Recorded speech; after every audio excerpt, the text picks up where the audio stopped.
Greetings and welcome to Growth Hacking Secrets. I'm your host, Mohammed Siddique from Atlanta, Georgia, and the co-author of New Success Secrets available on Amazon. On this episode, we have a special guest, Bob Lambert. Bob is the managing partner at Samurai Business Group, author, speaker, coach, and podcast host. Please join me to give a warm welcome to our guest, Bob Lambert. Siddique, thank you. Thank you so much. Bob, let me start with this. Where were you? What happened? Who you are surrounded with that inspired you to do what you do today? I started my career, worked for a little company called Nestle, and I was privileged and honored to have a lot of great mentors and coaches. And one of those was a guy by the name of Bill, and Bill was a former Marine that survived the Korean War. And he really helped me a lot, given me a lot of discipline, and also saw me as a diamond in the rough and really developed me and got me promoted to where when in 76, I landed here in Chicago running a 300-person sales organization at 28 years of age for the largest food manufacturer in the world. What are the top 3 mistakes to avoid when it comes to growing your business? Well, I can tell you this: never hire friends or relatives. Business is black and white. People are gray. So if you're going to have people in the business, you better get the gray part right. And I've made a lot of mistakes there. And number 3 is basically, I've managed all types of companies, whether it be declining, going along, and then growth companies. And I would share with you that the biggest mistakes I made were the ones that were in hyper growth. Because either I didn't use the time to hire properly because I was trying to rapidly grow, and that was some big mistakes that I made. So those would be the 3 things. What is your greatest failure story? What did you learn, and how did you recover from it? Well, it's a painful one because in 3 days' time, I lost a 10-year career. I was turned 30, and I was asked for divorce on the 3rd day. And what I learned from that was that I was broken. I had a hole in my spirit that you could drive a Mack truck through. So subsequently, I bought a motorcycle, and over the period of about 4 years, taking sabbaticals, traveling all of Canada, United States, and part of the United States, put 40,000 miles on a motorcycle. And I got to tell you, camping out under the stars, I got my centering back again as far as who I was and what my passion was and what my spirit was supposed to be. What are your top 3 success secrets that others can model from? I would say that I call them my 3 B's, and that's be grateful, be humble, and be a giver. You want to explain a little bit each one of them? Well, being humble, obviously, that was part of the issue that I had. I was all about myself, and what led into a couple of those disasters that I had. And so, and then being grateful, every day is a holiday. Getting up and being grateful about the many blessings that I have, and then also being a giver, giving back unconditionally, Siddique. I think that's one of the things that I'm seeing, in society. There's just too much right now, a lot of me, instead of an I, instead of you, they, us, we, Yeah, wonderful, wonderful. We're about to get to lightning round. That means quick question and quick answer. Are you ready? Yep. Okay. What are you grateful for today? Well, I'm grateful for today is that I'm grateful for my family, and I'm grateful for the many blessings that I've had today. And then also, in fact, at this stage of life, I'm at a position to really help and impact other lives. So I'm very grateful that God has blessed me with good health and a lot of good friends and connections. How young are you? 74. Bob, you are not 74. You are 18 years old with 56 years experience. That's right. Well, I'm living proof that 70 is the new 50, Siddique. What do you want to do when you grow up?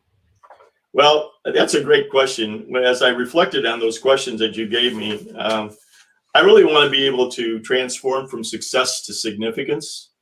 And what that means for me is to be continually looking for opportunities to impact other lives. How do you overcome a challenge life throws at you? Well, being a person of faith, I pray for peace and contentment. I ask for guidance a lot. And then because I found at my age, I don't have all the answers anymore. And then that's by asking help from friends and others. And then, frankly, the peace and contentment part is know that this shall pass, if there's issues and the challenges. How do you start your day? I start my day usually between 5:30 and 6 o'clock, and I go into at least a half hour to 45 minutes of devotionals.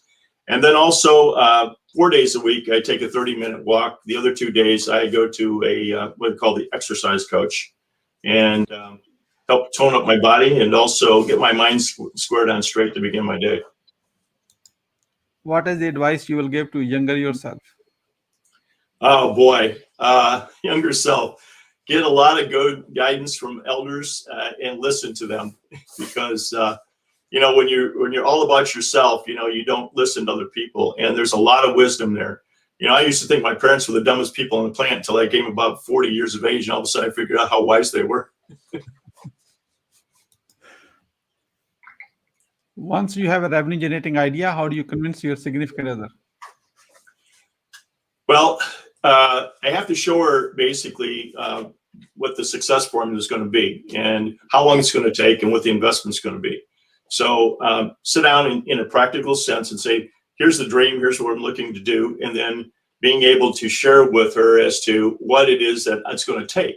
And I have to tell you, this is the guidance I give to a lot of young people or people who are entrepreneurs. If you don't have your spouse's support, you're burning the candle at both ends, and that ain't going to work.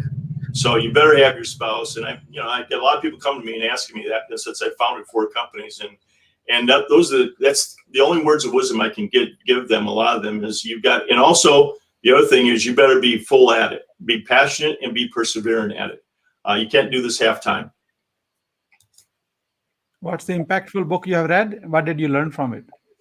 Well, you asked me that question earlier, and I have to tell you that the most impactful book was the book called Flight Path by retired Major General Scott Gratian. And it took he had about 12 things out of the book, and I took 7 of them. Love your family and friends. Be thankful for everything. Be humble and tolerant. Keep learning and honing my skills.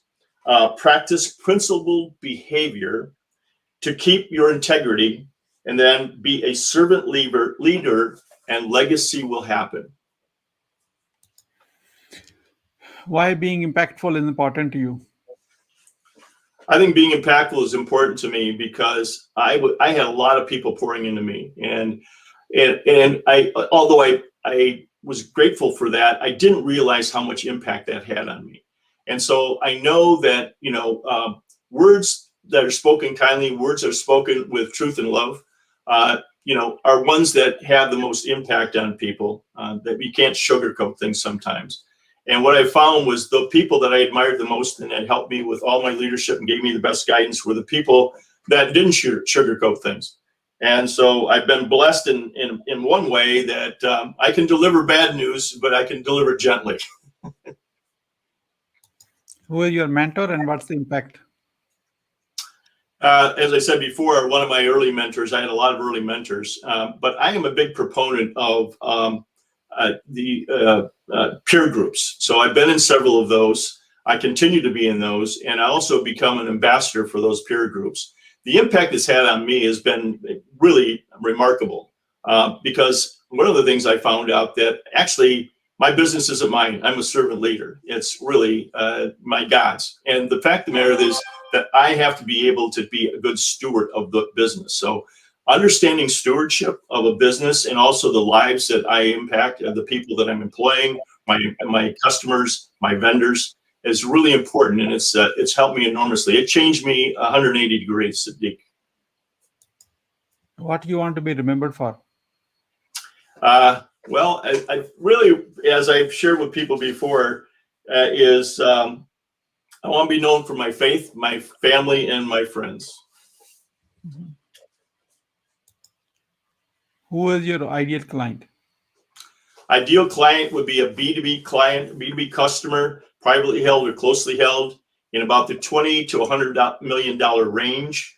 That is a growth-oriented company. They see training as an ongoing, not as an event, and they want to be the best. They want to have high caliber, leading edge kind of folks that I can train up and coach, and then also to give them guidance as far as growth goes.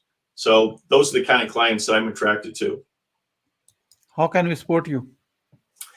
Well, you took my URL down, so samuraibusinessgroup.com, and go out there and check us out. Again, with our methodology, we've been doing this for over 25 years. We're associated with DePaul University here in Chicago and 36 other college universities now in their sales and business development curriculum have adopted our buying decision model. So I feel very blessed that we're also impacting another generation. And we coach and teach how people buy, not how you sell them. So that's we kind of flip the coin in the whole sales model. We are about to wrap up. I'd like to have a few words about your today's guest experience on the show. And here is my question. What would you say about your today's guest experience on the show? That was excellent. It was thought-provoking because the preparation that you gave me ahead of time made me think a little deeper about some of these questions that you've asked. So I really appreciate that. Oftentimes you don't get to have to think deep about something. And this is really helpful today. What would you say as a final word? Well, final words is this to anybody listening out there, particularly in businesses or starting a business, know your passion, be passionate about it, and know your purpose, be passionate about it, be perseverant. I think that's the other thing, grit, and give support and ask for help. Wonderful. Thank you so much, Bob, for sharing your wisdom with us today on the behalf of Growth Hacking Secrets community and our entire team. We really appreciate you. This is Mohammed Siddique signing off from Atlanta, Georgia. Until the next episode, all good wishes.